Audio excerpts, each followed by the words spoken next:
Hi, everybody. I'm Brandon Gustafson. I own and operate two assisted living facilities, and I created this channel to help people like you learn the ins and outs of investing in assisted living.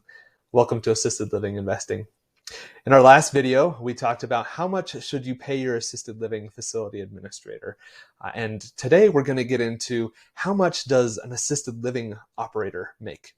How much can you expect to make as an owner operator? What's that process like? What could you expect to do in that type of a situation? So just like we talked about in our last video around how much an administrator makes, it depends. It really does depend. Some of the factors that are going to determine the payments that are made to an operator are going to be things like the geographic location of the facility. Is there is it an owner operator type of a situation? Do you have a large portfolio and you're the operator? And your operator is not an owner and is operating multiple facilities. What's the past experience like of the operator? You can use many of the same resources that I outlined in my last video to kind of determine some of that. You would just kind of change your search term to something like assisted living operator salary in my city and state, and see what you can kind of come up with as you're looking for that type of a salary. Unfortunately, there's, again, just not a cut and dry number there to give you. I will say though, in larger kind of portfolios, especially something where you've got somebody working on a larger type of facility, I've seen 5% of gross income is kind of a good standard fee to go off of. So if you're looking at this for underwriting purposes, 5% is probably a good thing to go at. If you're an owner operator though, we're going to get into that here in just a second. It's going to look quite a bit different from that. So just kind of want to make sure I point that out, that those are some really good baselines there for hiring an operator. Going with 5% and having it be kind of that number is kind of a good market that you could probably expect to pay for that. Now, that said, I know you're probably the person that's going to be the owner operator, right? That's probably why you're here on this channel. That's what you're looking for. So if you're the owner operator, similar to how I operate my facilities, I own my facilities, I operate them, I'm out of state, I'm kind of working with them.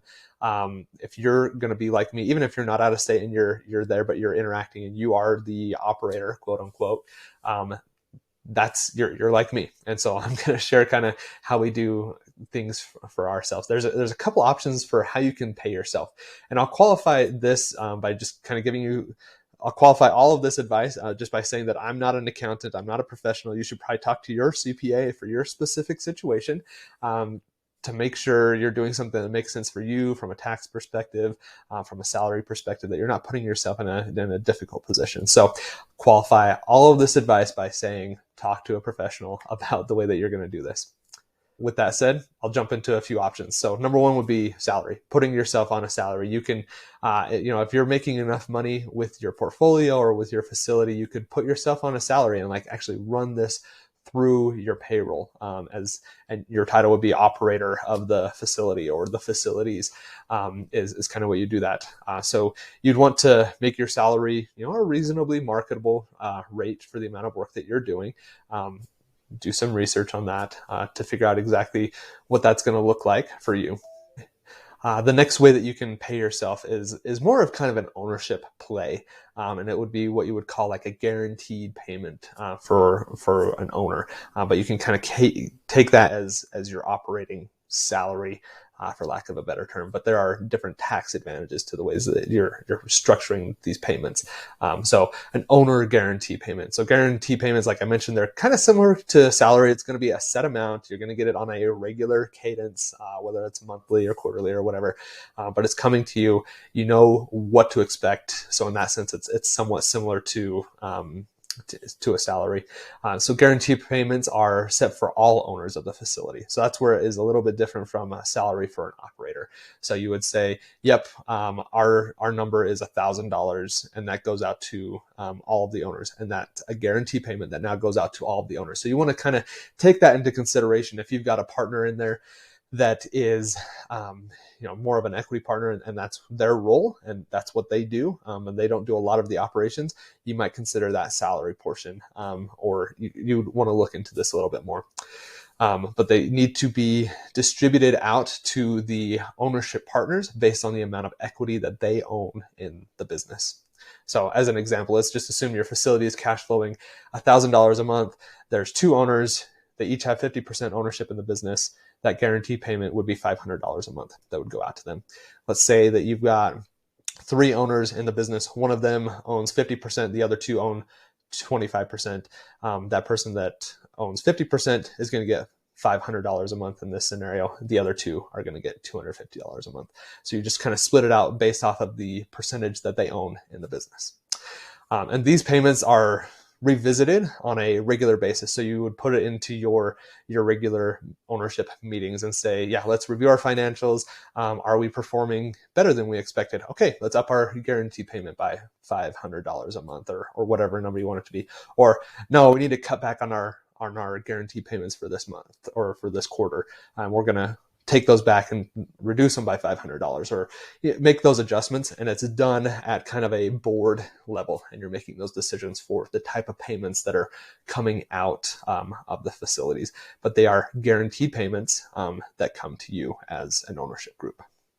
And the third one is profit sharing. And it's somewhat similar to guarantee payments, but it counts differently for tax purposes. So again, talk to a CPA kind of about your specific situation, but it's going to be based on the amount of profit that the facility makes.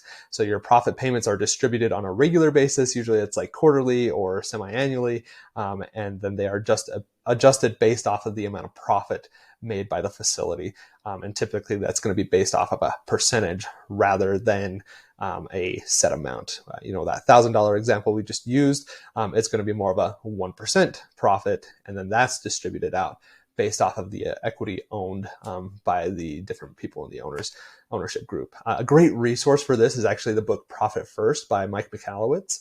I'll put a link down in the bio so that you can go and find the book for yourself and read it. It's really, really helpful. You can find YouTube videos by Mike.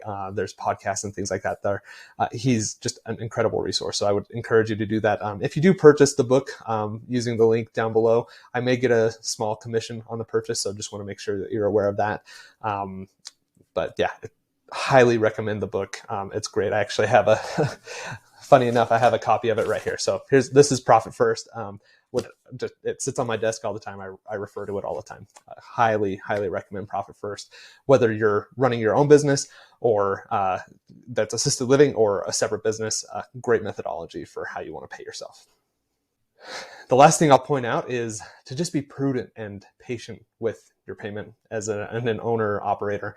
Getting paid back on your investment is exciting, and it's likely one of the biggest reasons why you got into business, right? It's why you wanted to do this. You love working with people and things like that. It's rewarding, but you're in this for the money, for the assets and things like that.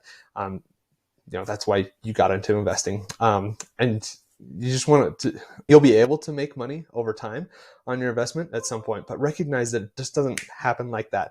It might take you sometimes, it might take 6 months, it might take 12 months, it could take 24 months. Like, it just depends. Make sure that you're wise with the amount of money that you're paying yourself there.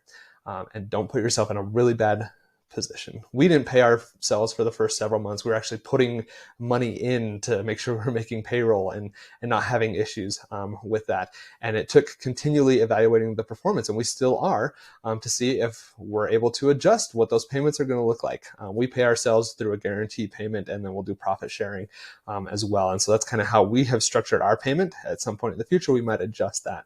That's how we've done it for us. And so you just kind of want to see what it looks like.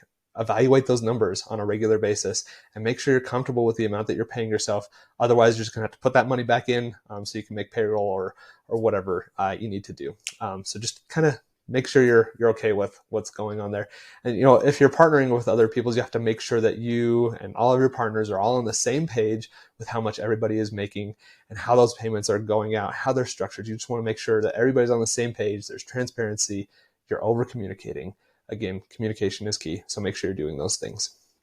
Next time, we're going to be talking about how to be an effective assisted living operator. So I'm going to go over that. How do you do this as an owner operator? Is just a small facility. What's that process like? I'm going to kind of give you some tips and tricks that I've learned as I've gone through this process in the past. To learn more about investing in assisted living, make sure you visit me on assistedlivinginvesting.net. I would love to see you over there on the website. I've got content. I'm going to be setting up consulting calls, an option for that as well. Would love to have some conversations with you and help you work out things in your specific situation. Also, make sure you follow me on all my other social media platforms. And remember, it doesn't take a lot. It's just a little bit. Keep making that progress. You can do this just step by step. Just keep going. You'll be successful. Thanks for watching. Have a great day.